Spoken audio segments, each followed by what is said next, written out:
Hello बच्चों, physics classes में आपका हार्दिक स्वागत है। आज हम आप लोगों को वर्क, एनर्जी, पावर बेस पे न्यूमेरिकल बताएंगे कि कैसे किया जाता है। जो फर्स्ट आपका क्वेश्चन बनता है ये W = Fs cos theta formula पे बनता है। देखिए यहाँ पे Fs क्या है, आपका डॉट प्रोडक्ट है।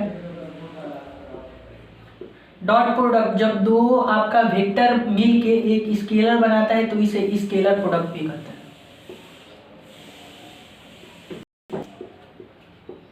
इसे डॉट प्रोडक्ट या स्केलर प्रोडक्ट। देखिए यहाँ जो क्वेश्चन पे फोकस किया जाता है इस एंगल से। देखिए जब कोई एंगल वो खड़ा होता है तो उसका वर्क डन जो होता है वो 0 होता है, क्योंकि वो डिस्प्लेस नहीं होता है। डिस्प्लेस्ड होता है लेकिन ऑब्जेक्ट डिस्प्लेस नहीं होता है। कोई सर पे अपना कोई ऑब्जेक्ट लेके चल रहा होता है तो उसका जो वर्क डन होता है वो 0 होता है, क्योंकि यहाँ थीटा की जो वैल्यू है या तो 0 हो सकती है या 90 हो सकती है या 180 हो सकती है।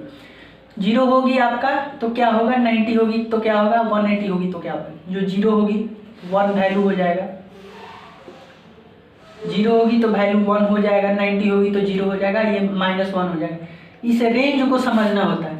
जो इसका वैल्यू है थीटा का, जो 0 हो जाएगा तो 1 वैल्यू हो जाएगा कॉस थीटा का, और 90 हो जाएगा तो 0 हो जाएगा, और 180 हो जाएगा तो -1 हो जाएगा। तो इस फॉर्मूला में केवल आपका जो कॉस थीटा है, इस थीटा के एंगल को आप देखेंगे कि कॉस थीटा के एंगल को कैसे आप उस क्वेश्चन में रिप्रेजेंट कर रहा है। यदि ऑब्जेक्ट लेके कोई व्यक्ति खड़ा है और या चल रहा है तो उसका जो वर्क डन होगा वो 0 होगा, क्योंकि उसका जो वर्क डन 0 इसलिए होगा कि थीटा की वैल्यू क्या हो जाएगी, 90 एंगल। यहाँ थीटा की वैल्यू 90 एंगल हो जाएगी क्योंकि वो खड़ा है। फिर सेकंड क्वेश्चन पे आते हैं। m दिया है 5 kg और लिफ्टेड टू हाइट दिया है 8 मीटर। यहाँ पे work done by gravitational force के द्वारा पूछ रहा है। तो यहाँ क्या होता है वर्क का फॉर्मूला, F.S। देखेंगे F क्या है और S क्या है। S डिस्प्लेसमेंट है, F दिया है। W = F का क्या होता है, M × G, यहाँ लिखेंगे S। और जो यहाँ पे W = mg क्या है आपका, 5 × 10 × 8। ये मल्टीप्लिकेशन करेंगे तो क्या हो जाएगा आपका 400 जूल। ये वर्क डन बाय ग्रेविटेशनल की वैल्यू आपका कितना आ गया, 400 जूल आ गया। कैसे आया इसे देखेंगे। जो आपका ग्रेविटेशनल है लिफ्टेड टू 8 मीटर है, तो ये देखेंगे जो यहाँ वैल्यू है जी का ये माइनस होगा। माइनस क्यों होगा, यहाँ भी वैल्यू आपका माइनस आएगा क्योंकि जो आपका यहाँ पे जो आप लिफ्टेड हो रहे हैं तो आपका डिस्प्लेसमेंट क्या हो जाता है, निगेटिव आ जाता है। तो यहाँ पे आप क्या मानेंगे, 400 - जूल मानेंगे, क्योंकि जो ये gravitational acceleration due to gravity ये तो 10 रहेगा, लेकिन ये जो डिस्प्लेसमेंट है वो -8 हो जाएगा। यहाँ पे ये देखेंगे कि जो -8 है ये डिस्प्लेसमेंट जो है ये पॉजिटिव और निगेटिव और 0 ये तीनों होते हैं। डिस्प्लेसमेंट का रूल है कि डिस्प्लेसमेंट का वैल्यू जो ऑब्टेन करते हैं, ऑब्टेनिंग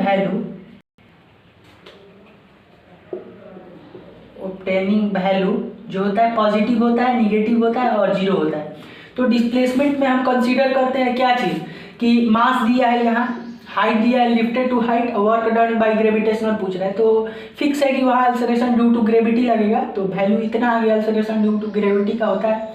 और जो आपका डिस्प्लेसमेंट है वो डिस्प्लेसमेंट -8 मीटर होगा, क्योंकि डिस्प्लेसमेंट पॉजिटिव निगेटिव 0 भी होता है। तो यहाँ लिफ्टेड टू कर रहा है वो भी एक्सेलरेशन ड्यू टू ग्रेविटी के अपोजिट।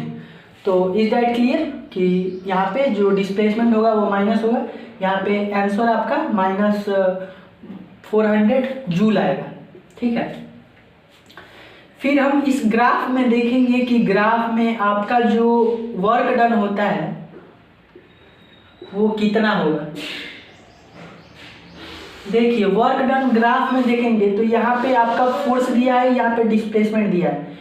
तो फोर्स और डिस्प्लेसमेंट देखेंगे कि फोर्स 5 न्यूटन है और डिस्प्लेसमेंट 7 मीटर है, ठीक है। और यहाँ पे ये न्यूटन में है फोर्स। तो जो यहाँ न्यूटन में फोर्स है और डिस्प्लेसमेंट है तो इसका हम एरिया निकालते हैं। यहाँ से आपको क्या करते हैं, डॉट डॉट डॉट डाल के परपेंडिकुलर, और यहाँ पे रेक्टेंगुलर का फॉर्मूला लगा के हम इस रीजन बाउंडेड एरिया का एरिया निकाल देंगे, फाइंड आउट। तो यहाँ क्या हो जाएगा, वर्क डन निकल जाएगा। एरिया से हम इसके वर्क डन निकालेंगे तो 5 × 7 35 जूल वर्क डन होगा। तो आप समझ गए होंगे इस भी क्वेश्चन को। अब आते हैं 4 नंबर क्वेश्चन को। 4 नंबर क्वेश्चन क्या कर रहे हैं देखेंगे। ये फोर्स और डिस्प्लेसमेंट के बीच ग्राफ बना है। ग्राफ में हम जो ये रीजन बाउंडेड एरिया निकाल लेंगे तो इसी को वर्क डन निकल जाएगा एरिया से। देखिए जो आपका फोर्स है 5 दिया है और ये 8 दिया है, ये एक ट्रायंगल बना रहा है। यहाँ भी कुछ स्पेस छूट रहा है, यहाँ भी कुछ स्पेस छूट रहा है। ये परपेंडिकुलर यहाँ से लाइन ड्रॉ करेंगे तो जो स्पेस छूट रहा है बाई 2 कर देंगे, तो जो इधर क्रॉस सेक्शन हट रहा है, इधर क्रॉस सेक्शन हट रहा है, तो इन दोनों को जब हट जाएगा, ये क्रॉस सेक्शन नहीं बोलेंगे, ये 3D में नहीं, ये 2D में है, ग्राफ बना है। तो इसलिए हम जो इन दोनों सेक्शन को हटाने के लिए बाई 2 से डिवाइड कर देंगे इस एरिया को निकाल के रेक्टेंगुलर को। तो 5 × 8 40/2 20 इसका आ जाएगा। इस क्रॉस सेक्शन का बोल रहा है। ये क्रॉस सेक्शन जो आपका दिख रहा है ये मान लेंगे O, ये A, ये पॉइंट B, OAB का एरिया। तो ये OAB का एरिया जो है आपका 20 जूल निकल जाएगा। तो यही आपका वर्क डन डिनोट करता है। जो एरिया है वो वर्क डन को डिनोट करता है। अब आते हैं हम 5 नंबर क्वेश्चन पे। 4 नंबर क्वेश्चन हो गया, 5 नंबर क्वेश्चन पे आते हैं। ये स्प्रिंग है, स्प्रिंग की स्प्रिंग कांस्टेंट वैल्यू कितना है, 800 न्यूटन पर मीटर है। ये स्टोर्ड एनर्जी की बात कर रहे हैं। तो स्टोर्ड एनर्जी क्या होता है आप देखेंगे। स्टोर्ड एनर्जी कैसे निकालते हैं इसे समझेंगे।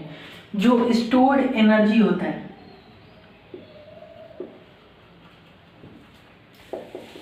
½ kx² होता है। इस फॉर्मूला से कभी ये देखेंगे कि आपको ये वैल्यू पूछ रहा है स्टोर्ड एनर्जी, कभी आपका कांस्टेंट वैल्यू पूछेगा, कभी आपका ये डिस्प्लेसमेंट पूछेगा। तो इन तीनों में आप कभी फर्स्ट पूछ सकता है ये, कभी सेकंड पूछ सकता है, कभी आपका ये थर्ड पूछ सकता है। तो इन तीनों में वैल्यू कैसे रिप्रेजेंट करके निकालेंगे, पुट करके निकालेंगे, ये देखेंगे।